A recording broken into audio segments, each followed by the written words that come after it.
হাদিস রাসূলুল্লাহ সাল্লাল্লাহু আলাইহি ওয়াসাল্লাম একদা কোন একদিন এইরকম জুমার মেম্বারে উঠছিলেন।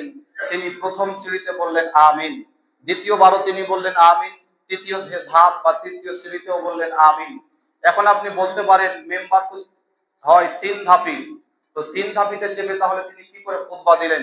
এখন আরব বিশ্বে খুতবার মেম্বার তিন ধাপির হয় না, অনেক উঁচু হয়।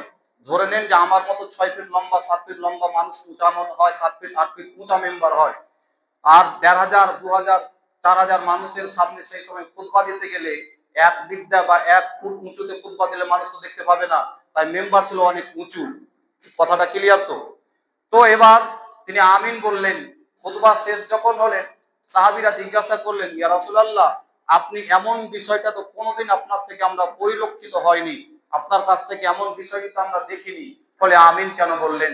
রাসূলুল্লাহ সাল্লাল্লাহু আলাইহি ওয়াসাল্লাম তাদের উত্তর দিয়েছিলেন এইভাবে, আমি যখন খুতবায় চাপতে যাচ্ছি, জিবরিল দোয়া করছে, আল্লাহ, যারা বৃদ্ধ অবস্থায় বৃদ্ধ মা বৃদ্ধ বাবা বৃদ্ধ বৃদ্ধা মাকে যারা পেল আর তাদের সেবা শুশ্রূষা তাদের দেখভাল করলো না, তারা যেন ধ্বংস হয়। আমি বললাম আমিন। তৃতীয় ধাপে তিনি বললেন, জিবরিল বলছে, আল্লাহ, যারা আমার নাম শ্রবণ করলো, নাম শোনার পরে যারা আমার উপরে দরুদ পাঠ করবে না, তারা যেন মুহাম্মদ সাল্লাল্লাহু আলাইহি ওয়াসাল্লামের নাম শোনার পরে দরুদ না পড়ার কারণে তারা যেন ধ্বংস হয়। আমি বললাম আমিন। তৃতীয় ধাপেতে দেখলাম, তৃতীয় স্তরীতে দেখলাম জিবরিল দোয়া করছে, আল্লাহ, যারা রমাদান মাস পেল, মান আদরাকার রমাদান, মান আদরাকার রমাদান লাম ইগফার লাহ, যে ব্যক্তি রমাদান পেল আর নিজের গুনাহকে মাফ করাতে পারলো না, তারা যেন ধ্বংস হয়। আমি বললাম আমিন।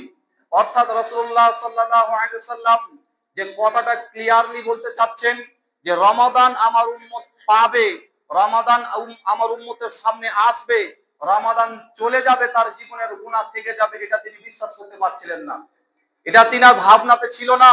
কার ভাবনাতে? বিশ্ব মানবতার মুক্তির দূত আকায়ে নামদার নবীনা মুহাম্মদ রাসূলুল্লাহ সাল্লাল্লাহু আলাইহি ওয়াসাল্লাম তিনি এটা বিশ্বস্ত ছিলেন এই বিষয়েতে যে আমার উম্মত রমাদান পাবে, আর রমাদান পাওয়ার পরে সিয়াম সাধনা করবে, কিয়াম করবে, দান ও খায়রাত করবে, বেশি বেশি তওবা করবে, তারা জীবনের গুনাহ খাতাকে তারা অনুতপ্ত হয়ে গুনাহ খাতাকে পাপ রাশিকে মোচন করে নেবে। ঠিক ওইভাবে যেভাবে একটা গ্রামে প্লাবন সৈলাব বন্যা আসে, বন্যার পানি যেমন গ্রামে এলাকাতে ঢোকে আর বন্যা চলে যাওয়ার মুহূর্তে যেমন গ্রামের আবর্জনাগুলিকে ভাসিয়ে নিয়ে চলে যায়, যেমন রমাদান আসবে আর চলে যাবে, বান্দার পাপ ধুয়ে মুছে নিয়ে চলে যাবে, এটা তিনি বলতে চাচ্ছেন।